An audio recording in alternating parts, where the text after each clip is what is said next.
Welcome in everybody. Today I want to talk about Resident Evil Reverse and the flaws it has, the things it makes good, and also how to play some of these characters in order to get a couple of points for grinding purposes. My personal thoughts about this game technically is that it's actually super fun, even though it could do way more. Let's just keep it like that. Let's just keep it like that. Um, One of the things Capcom is delivering here to us. When we start here with the wallpaper, we can actually choose a background for when we are in the main menu. That is one of a very nice feature, if you ask me. You can unlock them via purchasing them with, as you can see on the bottom right, with points, those umbrella coins that you can actually farm. You gain them from playing matches. The more you win, the more you get, obviously. Some of these, like this one right here, you see a golden ticket around here. That is from the battle pass, the bought one, you know, not the free to play, but the buy battle pass.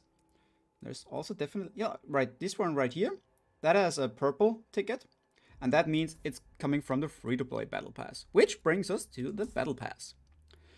You can see here a couple of different missions, objectives that you can do, and they're giving you a couple points to level up the battle pass. The higher you level up, you know, the more things you unlock over time. You can re-roll them. For example, if there it says, let's find something that's stupid. Oh, well, okay. Let's say you don't want to get 2 kills with shields landmines in one match. You can refresh that. As Ada get 2 kills with special weapons in a single match. That's doable, at least for me. This is how you can then technically level up. And then you level up here in the battle pass. Like level 16, you have here, the bottom row is the premium battle pass, which you need to buy. And we have the upper one, which is, you know, free to play. And as you see, you only unlock something every 2 levels. Yeah, kind of like, I don't know. I'm not the biggest fan of this, but on the plus side, there's nothing that you can get that gives you an extra advantage over other players. Yep. So it's not like a pay to win, actually. Like the only thing that you're getting are skins and poses and stuff like this. You know, nothing else too special. Like it's okay. It's okay. It's cool. And even keychains. You can. As for the creatures, you can, or you hopefully will be able to give those. For when you're playing with them, we're coming to the mechanics of the game later, give them skins. Yeah, same goes for Tyrant, Super Tyrant, Nemesis, the Gamma also, the cute little, look at his wings. Look at those wings. It's like a chicken wing. But yeah, technically you cannot do anything right here, right now at this point. Then, as for the human parts. Technically, before you start playing, you can choose between Chris, Jill, Leon, Claire, Ada, and Hunk. Each one of those, if you see at the bottom of the screen, you can press R right now, and you can see all the different abilities that they have, each character, like Q, E, and a passive. Q, E, and a passive, and so on and so on. Every character, we're going into this in a moment. If you press space, like right here, customize, then you can actually give those characters a couple upgrades, and also for the couple creature upgrades, for in case like you die and you respawn as a creature, you can also give your characters a couple upgrades. And for later parts, if you go about here, you can give certain sets, so you can have presets that you can easily switch to in case you wanna or you have to. If you go up here, you can see there is another skin for Hunk that you need the golden ticket, which means we have to buy the battle pass in order to unlock it, and obviously getting reaching a certain level. Poses you can also buy, very easy. You see, you only need a couple points. I could technically just by an inch can buy this. And yeah, here we have Tasty. It looks like he's grilling. Yeah, like a couple funny things that you can technically unlock. For the weapons, every character has some special weapons that you can also give a certain skin, like a silver tribal. as well as some bot skins, obviously. But none of them is actually having any specific use cases. And you can actually give some keychains or some charms to those weapons. Same goes obviously for the main weapons, for the personal weapons, and not just for the secondaries. But we are going to see a couple failures in this in a second. Like if you see, the lava skin for this weapon is a battle pass skin. Looking at, for example, wait, where it is? Claire, I think it was. Lava is just bought. The tribal silver skin for the Hunk weapon we just had. Now, yeah, you just get it for free from the battle pass. So yeah, yeah. You can, like I said, you can have like all your different skins and whatsoever. Like it's not making any sense how they built this up actually. Like this is one of the main reasons. Like they have so much to improve for this game technically. Let's go into the characters customizations next. I'm starting with Ada because I played Ada the most technically. The bottom three are shared. They're not technically shared. You have to equip those three for every character as well. But the bottom three, as you see, they are purple. Those are skills for the creatures. Okay, this is a separate skill tree. And you can buy stuff like raises amount of HP that can naturally decrease when playing. We're getting to those mechanics sooner or later, but you can. This is all the stuff that you can optimize or customize when you're playing as creature. Like from here, you can like a skill booster increases the damage dealt by the Q skill, or the damage that is being dealt by the E skill, and so on and so on. But the reason I said this is shared. If you look at this, you can buy this stuff at Ada, and when you buy them, they are unlocked as well as for Hunk and every other character. Then we have the other upgrades for the human form when you're playing them. And those human upgrades are technically shared and unshared at the same time. When you start at the top of this list, when you go down, every single upgrade up until this run right here, those are shared between every characters. So if you buy this one, for example, the Special Weapon Expert, let's do this just for an example. It's now unlocked for every other character.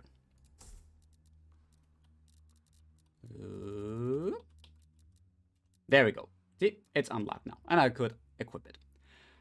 Below the Special Weapon Expert, you're having the stuff begins that is not shared between those characters, because these are upgrades that are used to upgrade the skills of the characters, the individuals. Like you're having a couple upgrades here for the somersault kick, you have a couple upgrades for the pipe bomb arrow, and for the passive. Like every character has its own unique ones. And on top of that, when you go further down, then you have the upgrades for every character's individual weapons. So, like I said, if you want to spend a couple money up here in the top row, up until the skills, those are not wasted points technically, because you can use them on every character to upgrade them or increase your survivability when you play. So, now we're going into the training ground and actually see how the actual characters work and how we're using them. So, this is the playing ground where you can actually test stuff out and how it's going to be. You can see a couple weapons around here, which technically are the Spark Shot. We're having 2 of the regular grenade launchers, we have 2 of the old grenade launchers, and we have a rocket launcher. Both of them are filled with different ammo. For example, I'm picking this up. One has acid rounds and the other one has explosive rounds. That's basically the only difference between those two. Same goes, by the way, for those two. One of them has acids and one of them has a explosive round. Let me test this. This is damage from an explosive round, 450 if you have seen the tiny number. And this is damage from the acid, 350. But there is no dot damage, so technically the acids are kind of weak. I'm not 100% sure if they actually deal more damage to creatures, as from the game's perspective they should. But I cannot attack here a creature, so that means I cannot really test this out. And in-game, you don't see any damage numbers, so you cannot test it there either. And as for the weapons, basically every character has a handgun with infinite ammo. Like, you can technically shoot and shoot and shoot. You see the infinite symbol at the bottom. And it has a main weapon that has limited amounts of ammo. Ammo that you can refill, by the way, with picking up this ammo containers. They're spawning regularly, and it's you can find very quickly some of them. Headshot, body shot. Damage differences are insane, so you might want to really go into headshots if you want to get a couple kills.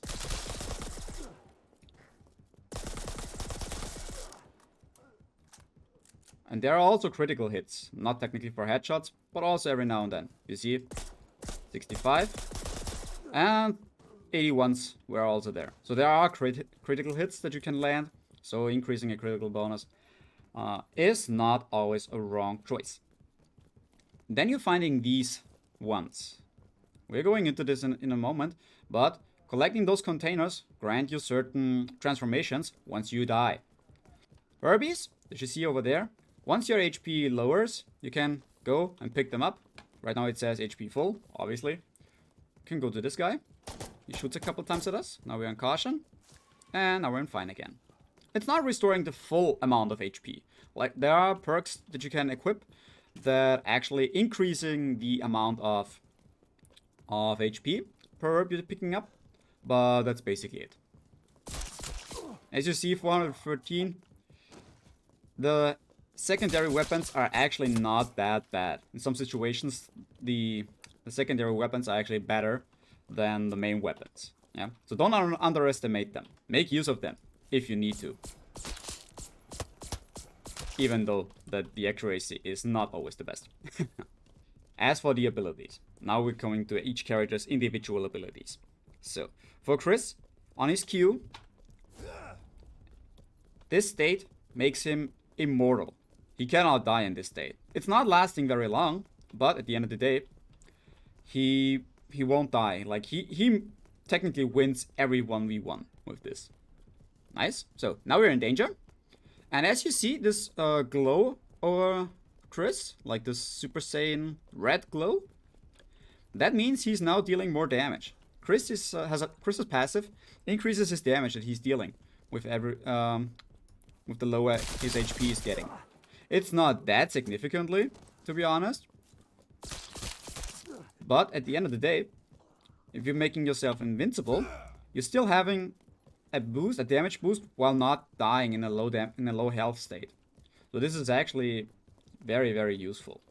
Chris's E is a punch. This punch is insanely overpowered. With this punch, you can knock down enemies, and you see this long stand-up animation.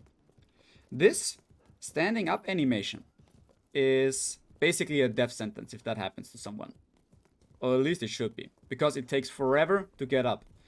And you're completely vulnerable here. I can shoot you just once and you're done. You can also stun the bosses with it. You heard right. When there's a Nemesis coming at you, you can stun him with this. This is not a joke. You can literally stun him. You can then get your distance, and so on and so on. Coming to the dodge mechanics. You see, right now when I'm dodging, at the bottom left of the screen, you see that? That circle? Every character can dodge. By default, it should be space, but you can reassign any button that you want. I have it on shift, for example. You see the inner circle, the red one, that is filling up. Every time that fills up, you're gaining a dodge back. Some characters have 3 dodges, like Chris. Some characters, I guess Leon, he has only 2. Be aware of that, because the dodges are very, very good, because they reduce the damage that you take, and you technically can also avoid a big bunch of damage. So that is a really, really useful technique to utilize. Okay, but actually that's so much for Chris, technically. That's basically everything. In any 1v1, you might want to push this. You either go with this one, or you're saving the fist for, you know, for when you actually need it, for, you know, pushing a big BOW away, or if you're just finding yourself in a close range fight. Like, it's a death sentence. It's basically a death sentence. It's a free kill, to be honest. If you're in close range, that is a free kill. So yeah, Chris is definitely a strong character to go with. Especially if you're not that good at aiming on something like this. You definitely have higher chances of survivability with a Chris character than with many other characters. Okay, Jill's weapons, same as Chris, has a machine gun. A little inaccurate, but it deals a little more damage, actually. And she has her Samurai Edge handgun. Dealing basically almost the same damage than the weapons from Chris. Other than that, you see, she has only 2 dodges, as you see in the bottom left. Her passive is a damage booster. When you dodge with her, you see her glow for a moment. You see that's glowing, and it should disappear now. Now there it is. This is a damage booster. Jill's passive increases her damage that she's dealing after a dodge for a couple moments. So you definitely wanna, before you ever engage in a fight, you might wanna get this boost to get kills very quickly. With Q, you're placing mines on the ground. See if he's walking over. He walks over. They're dealing AoE damage and not too little. They are very good. They are very, very good. If you use them correctly. Their damage is not boosted by the dodge. Keep that in mind. If someone sees that, basically many players are not stupid enough to run into this. Like this one right here. He runs straight aside of this. Once it gets close, you can shoot, and making the same thing. The range is very, very big. As you see at the mines on the bottom right screen, 0 out of 2. If I'm placing 1, it's 1 out of 2. And you can place a second mine, which basically means 2 out of 2. You can only place 2 mines at the same time. And you can also place 2 mines next to each other to deal double the damage. So if you really want to burst someone down, you can do this with those mines easily. You by yourself, you do not get any damage from them. Like if you go like this, Jill is basically immune to them, so you don't have to worry about that. On E, you're having the Hot Dogger, which is basically a close combat attack.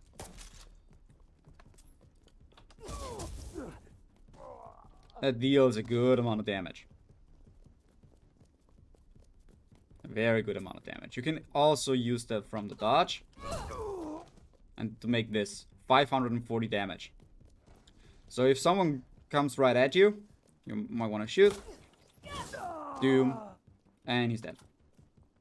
That's basically how you work with Jill. In a real fight, like in the RPG, for example, you might want to put them around the corners. So basically, if someone comes around the corner, they don't actually see them right away. So you might, when you come around here, and a BOW is chasing you, they're like, I wanna get you, boom. Yeah, like they're running over the mound. The mines are stunning them for a moment. So if you're actually having someone following you, you might want to go over here, boom, boom, boom, place them, and then they're turning around. The moment they're getting hit by the mine, you wanna keep damaging. You wanna keep damaging. If they're not dead and they start following you, try place another mine and let them come to you. Then shoot at it. That stuns again, and that should give you an opportunity to actually kill almost every BOW. Like it definitely. I killed a couple Jack Bakers as with this strategy. Next we have Leon. Leon in this game is basically my least favorite character. I'm not gonna lie. Wait, no. In a real fight, it could be the connections could be a reason for this. Like some rooms are extremely laggy, but if you want to 518 damage, it's not quite the deal. Yeah. And you only have 4 shots out of this.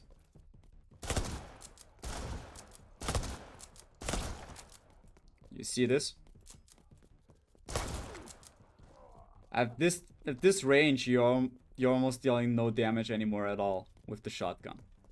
It's insane. It's super insane. And the main issue is every other character deals a lot of damage in this distance. As you might have seen, you cannot compete at this distance with the shotgun.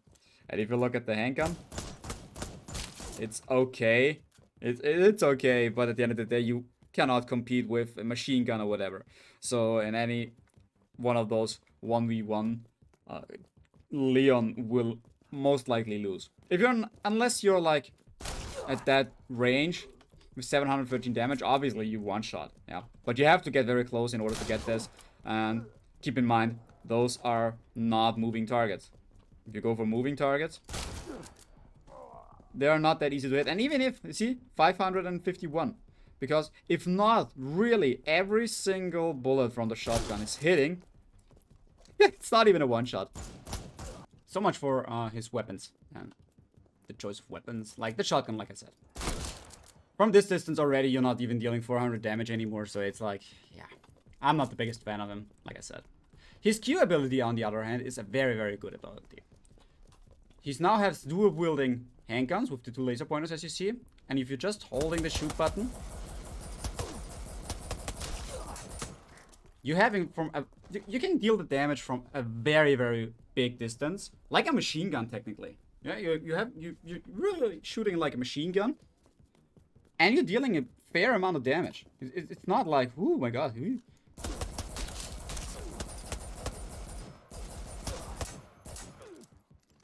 Reloading. So you can actually deal a considerable amount of damage with his Q. So his Q is actually the only thing, in my opinion, that is really, really broken. His E is a kick. It's a roundhouse kick. That deals even 450 damage. That is not all too bad. Especially when you think that as Chris, same as Chris, when you do this, he's on the ground and he has this stand-up animation. That actually gives you the ability to easy finish someone off. And same as Chris, you can use that to even stun BOWs.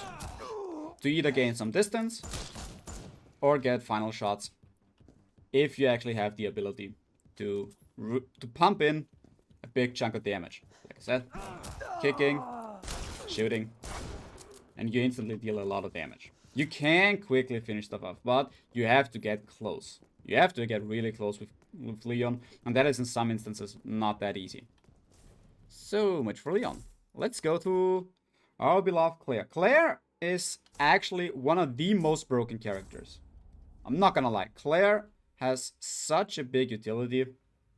It is insane. Her machine gun is not that good. You see the damage. What makes her so good is the quick draw. The quick draw, it has an ability. Look at this. It deals a considerable amount of damage, but you see the reload. Dude. And now you can actually shoot again. But Claire has a passive. If you dodge roll, you insta reload it. And that weapon deals an insane amount of damage. But as you might think right now, hey, what am I going to do if I'm not having any dodges left? Well, she only has 2 dodges. You're right. Now I'm pressing the Q, and I'm instantly having 2 full dodges that I can spam again.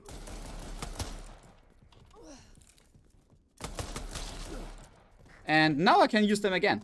That is insane. Especially if you think about how much damage the quick draw can actually deal. You can even get a passive that is a coin, a perk for her, that increases the capacity of the quick draw from 6 to 7, which is even more insane. If you think about 412 damage with a fucking handgun, and you don't have any reload time. Like, that is insane. And if that wouldn't make her broken enough, you see her E ability, that's stun nade. That is, you can stun everything that approaches you. Everything. And the cooldown is not that high. The cooldown is really not that high. If someone approaches you, whoop, it's a PW. Did him. I need to refill. What? It's very, very, very strong. Like, Claire is definitely, in those terms, one of the most broken characters. Like, you can definitely win almost every 1v2 with her. As you might saw right now, the range of the Electronate is not the biggest. But as long as you're not overestimate the range and try to place it like as precise as you can, you're definitely not having any issues at all. Not only does this weapon deal that high amount of damage, since this is a secondary weapon and not her main weapon, you have infinite ammo. You don't have any you don't have any problems with this weapon. So this is why actually Claire is the most OP character with this setup that she has. This is with Ada. Having a handgun that is not the quickest in shooting, but deals a fair amount of damage in terms you need it. She has the crossbow. How much damage does one actually deal? 569 on the head. With a crit, obviously.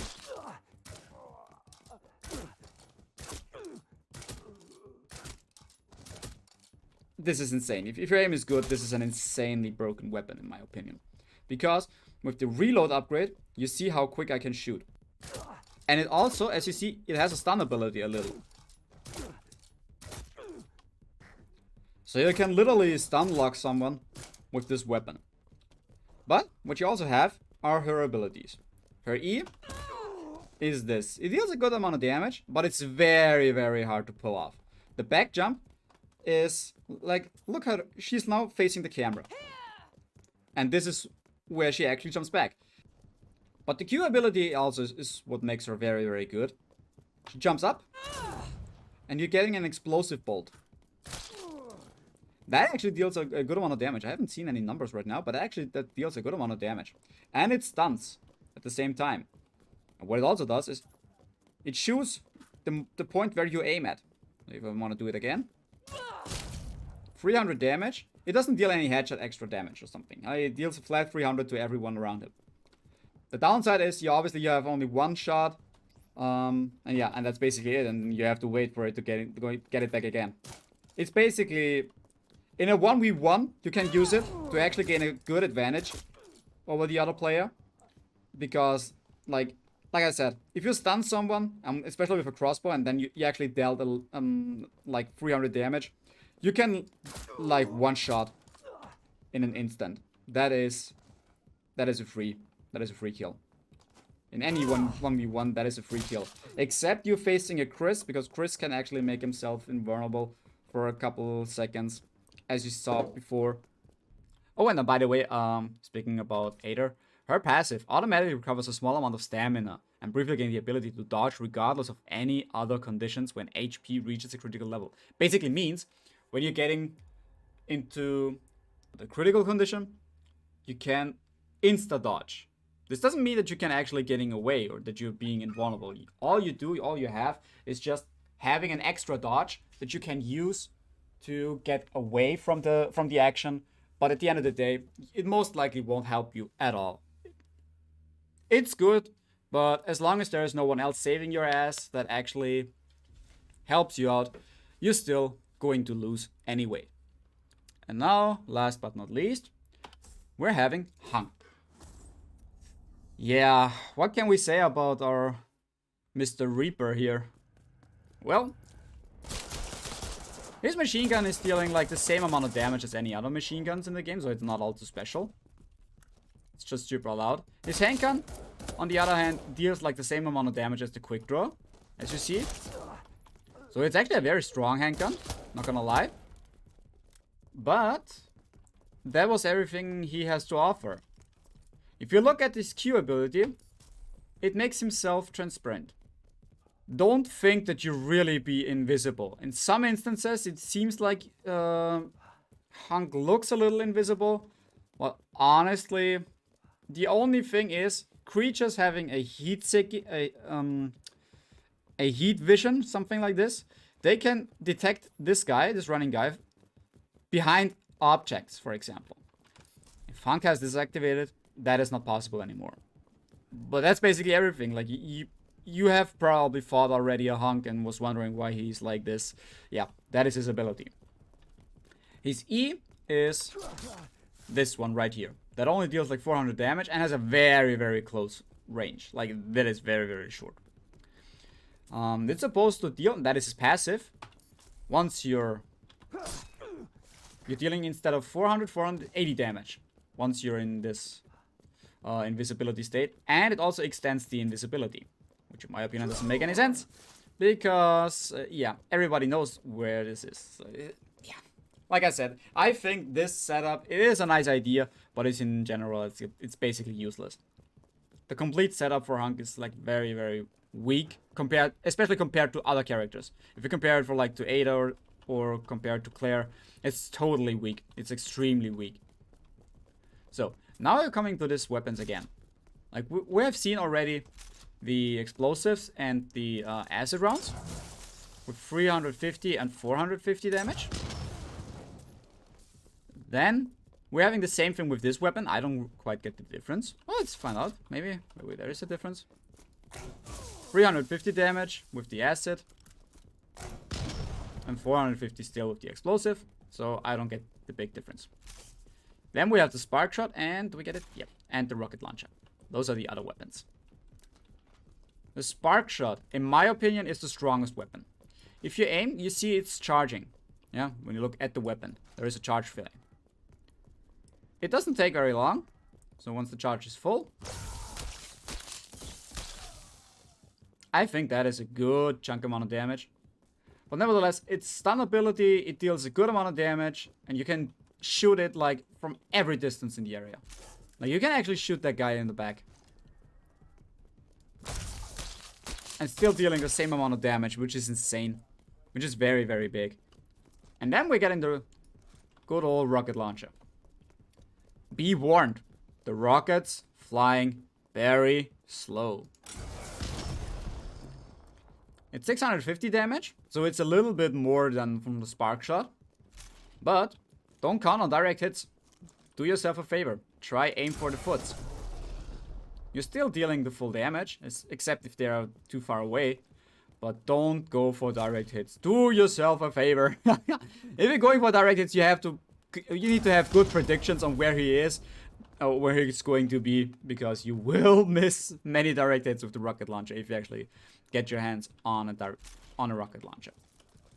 Okay, right now, let's come to these virus capsules. So right now, we haven't collected any of them. So if we die, we respawn as the fat molded. You see at the bottom of the screen, if you look at the bottom left corner, his HP bar is slowly going 0. This goes even further to 0 when you're getting damage. You see this? The maximum HP goes further and further below, and further, and the actual HP can go even lower than this, as you see. And there is a time, this is actually the reason why you cannot survive for forever as a BOW. And then, you see that? There is a minimum amount of maximum HP. Like, the maximum HP won't go down any further than that. So there's but this is a point where you actually can die very, very quick. Hit them, bum bum. So, but as you saw, we dealt 648 damage after that point with the fat molded. So that is actually not all too bad.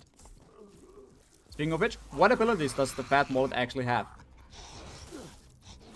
A left click, the simple auto attack. Then we have E. E, it technically boosts our attack speed and the power and the movement speed and stuff like this. Instead of 120, we're dealing 180. Yeah, this is technically what we're doing at this point. And then, at the end of the day, we're having, on Q, we're having an explosion. On Q, we can explode on purpose at any given time. Like, we die, we wake up, we make our explosion. That's it. As you saw, this explosion only dealt like 242 damage, while the explosion like at the end dealt way, way more damage. This depends on how much, in which state the molded actually is. Like, I don't think the game actually tells you that. So now we're in active state, as you see over the HP bar.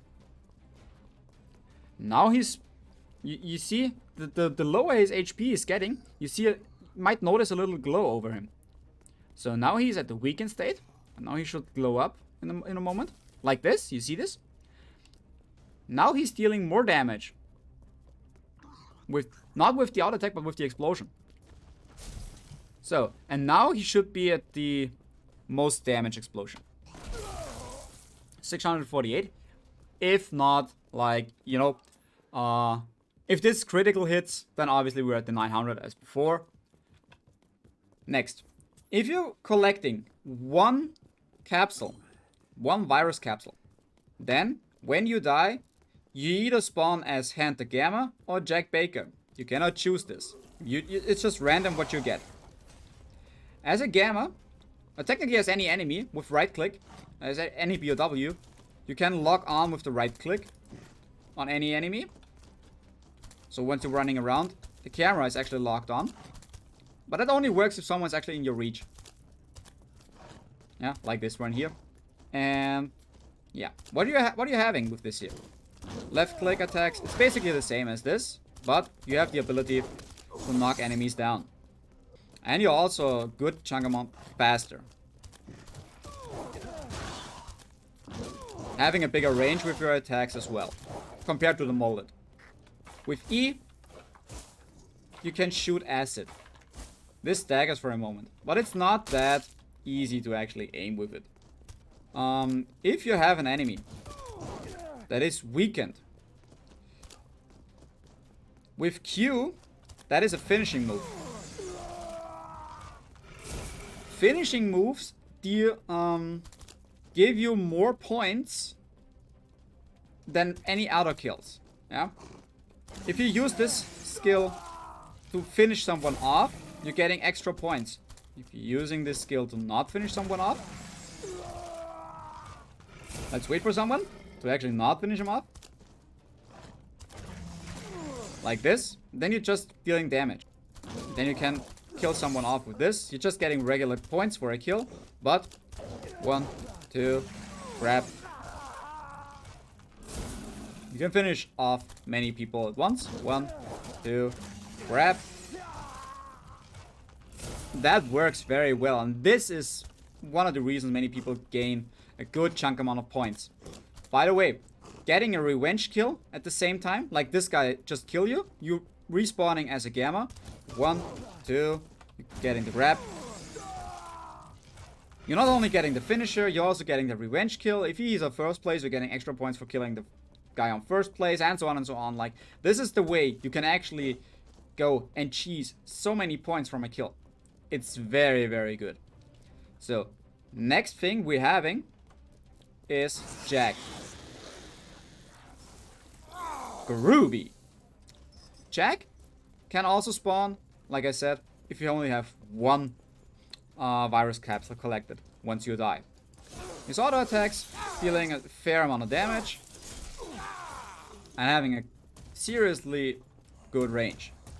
What makes him so very, very strong, in my opinion, is his E ability. He sweeps, and this range is insanely big. It's not that easy to dodge that. And the finisher on Q. Basically, the easiest way to get a couple kills when you're chasing someone is going with the E, follow up, You're part of the family now. bam. And also Jack has a considerable amount of HP. Not only HP. What makes Jack an insanely dangerous POW to fight against is his chainsaw. As you see, the chainsaw he's having is blocking his body.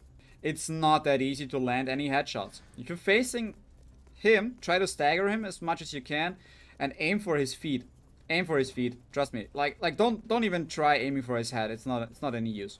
Trust me. But yeah, that is for Jack. Jack is insane. But now we're coming to the actual strong. Like Jack is a very strong character. Don't get me wrong. But now what happens when you die with 2 capsules collected? Then you either spawn as Nemesis or Super Tyrant. Looking at Nemesis. His auto attack deals insane amount of damage. Like, dude, cannot even... Yeah, They die so fast right now. Yeah, this is the insane auto attack damage that you can deal. Even though they seem kind of slow. On Q, he has his finisher here. Dealing the finishing blow with this. It's looking like this. Like I said, always try to go for that to gain extra points. This is if you're not dealing a finishing blow with it. It's like an AoE around you. And then there's tentacles coming up around enemies next to you. His E is the rocket launcher. You don't have any possibilities to properly aim and then shoot, okay? Like you hold it, and he shoots automatically. That deals a good amount of damage. That deals a super good amount of damage. And after that, we are coming to Super Tyrant, which is one of the 2 random creatures you can have after collecting 2. Super Tyrant has a little weaker auto attack damage than Nemi. But this does not make him a bad character. With E, you having a jump that deals like 300 damage. He's very tanky, by the way. Super Tyrant is a super tanky creature. It's very, very hard to actually get him get him killed. His finishing blow looks like this. Okay, that's a squishy target over there, and his Q is this. Also, that is what you want to aim for. If you want to chase someone, actually, yeah, that really is something to go. Yeah, I was like close to an enemy, so this... If you're not getting close to an enemy, you can rush for a long period of time. And that can finish someone off also very, very good, because that deals a considerable amount of damage.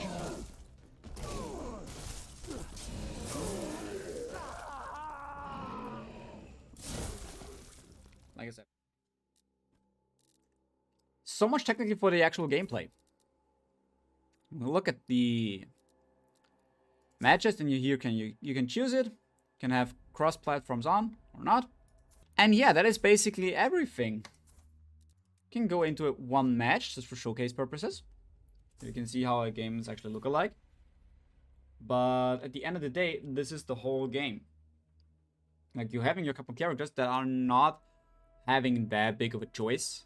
Yeah, you're very, very limited. And that is almost everything. There are so many possibilities for this game to add stuff, you know? Like, for example, extra characters. There are so many you can add from the RE universe, like Sheva, Kendo, Carlos, just to name a few, you know, that you can add. You can add so many more Tyrants and enemies from so many side games whatsoever. Like, yeah, there are endless possibilities almost with this game.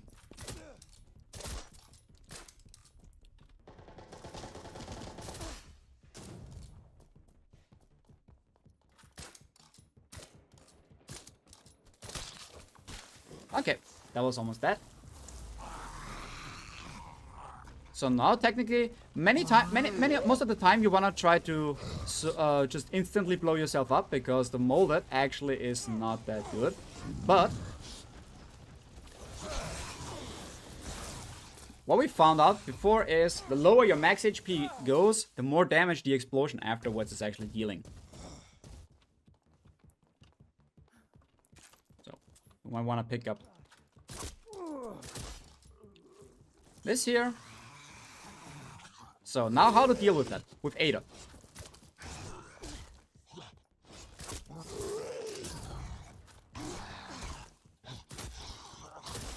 This is how you deal with Ada, but the explosion at the end of the day kills you nevertheless. Well, we collect one, and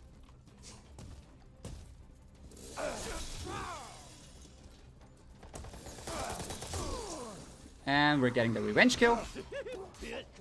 And see how many points I'm getting just from that?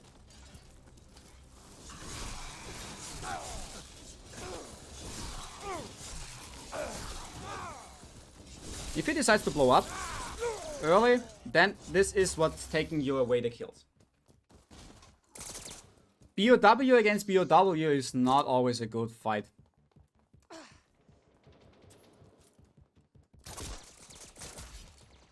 Getting the range kill. Hell! Give me my kills back.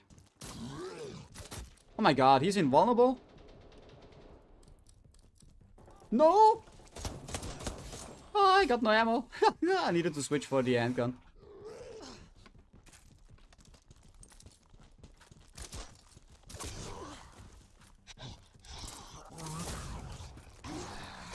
This is what I mean with the crossbow and the slow reload. Sometimes. You're dealing a considerable amount of damage, but sometimes the reload is not going through perfectly. And that is what's causing you to fail most of the time, probably. So we're actually getting a grenade launcher. Try to use it instantly.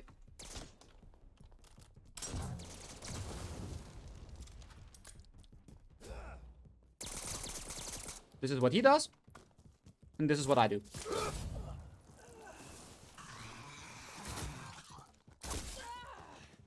You really need to get distance.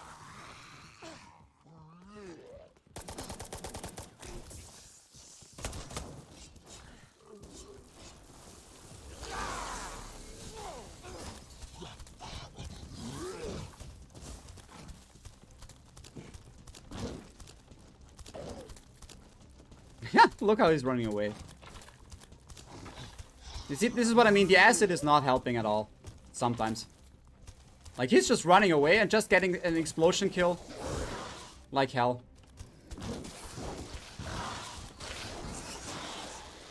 Like, if he survives as a blob long enough, and he finds a proper bunch of people where he can actually explode into, then the explosion can literally make a couple finishing blows.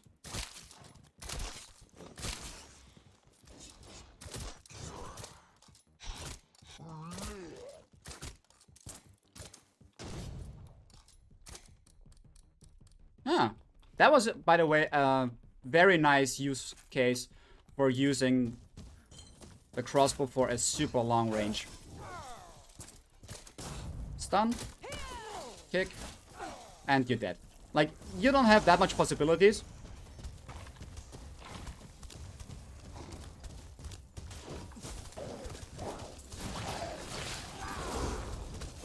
But that should be enough to finish him off still.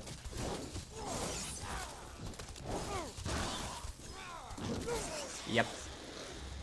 You always have to keep in mind that they also have a limited amount of HP. So the longer they are alive, the easier they die. Because they also tank a couple damage hits from time to time.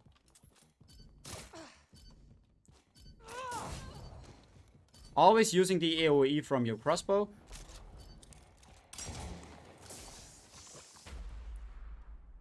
And yeah, this is how you technically play with Ada. What I enjoyed the most playing with. Oh, we're actually getting a couple points. We're almost at the 1800. Nice. And you're having two maps. Like, right here, the RPD. And you have the Baker House. And that is basically everything. That is everything. Every match is just 5 minutes long, which is not that much. Which is actually an upside, in my opinion. Because those matches are not, like, extremely long. Wallpapers, for example. Now we're coming to those most annoying parts, actually, for this right now. Like, this is a AAA title. Why is the AAA title not having animated backgrounds? Like moving characters or whatsoever. Like, think back, Resident Evil 2, Resident Evil 3 remake. They both had an animated background. Where is the issue just giving us this? Why they only give us, like, some pictures? Which some are not quite fitting, because here we're having a Leon and Nemesis, which are not quite fitting together. Leon Claire, fitting. But that's not quite fitting. In my opinion, at least. I mean, sure, why not? But here, we have a Leon, Claire, Ada, and Jill solo background. Nice. Very, very nice. But, to be honest, what about Hunk and Chris? What if someone wants Hunk and Chris as a background? They don't get it. Why? Why would you exclude those two characters? I don't know.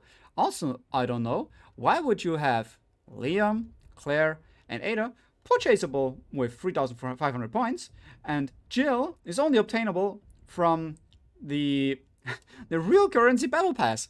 Like, think about this. This is not making any sense. Whoever thought about this, who just did something, he just did anything just to do something. Yeah, you can do so much. They could have done so much stuff with this game. The actual release will going to be at the 28th. I don't know what is actually going on then.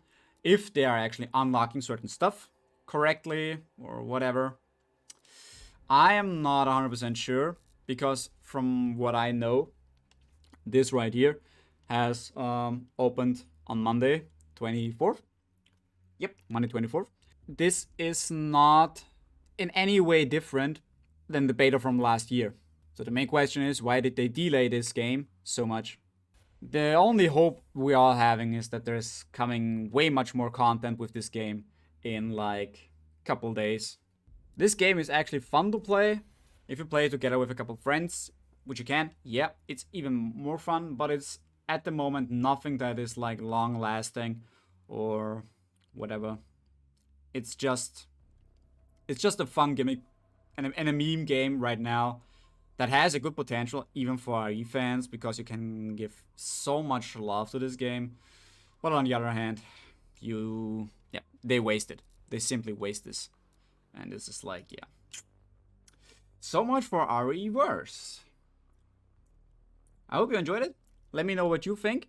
Let me know what your characters played the most. And I hope I can see you guys next time. Bye.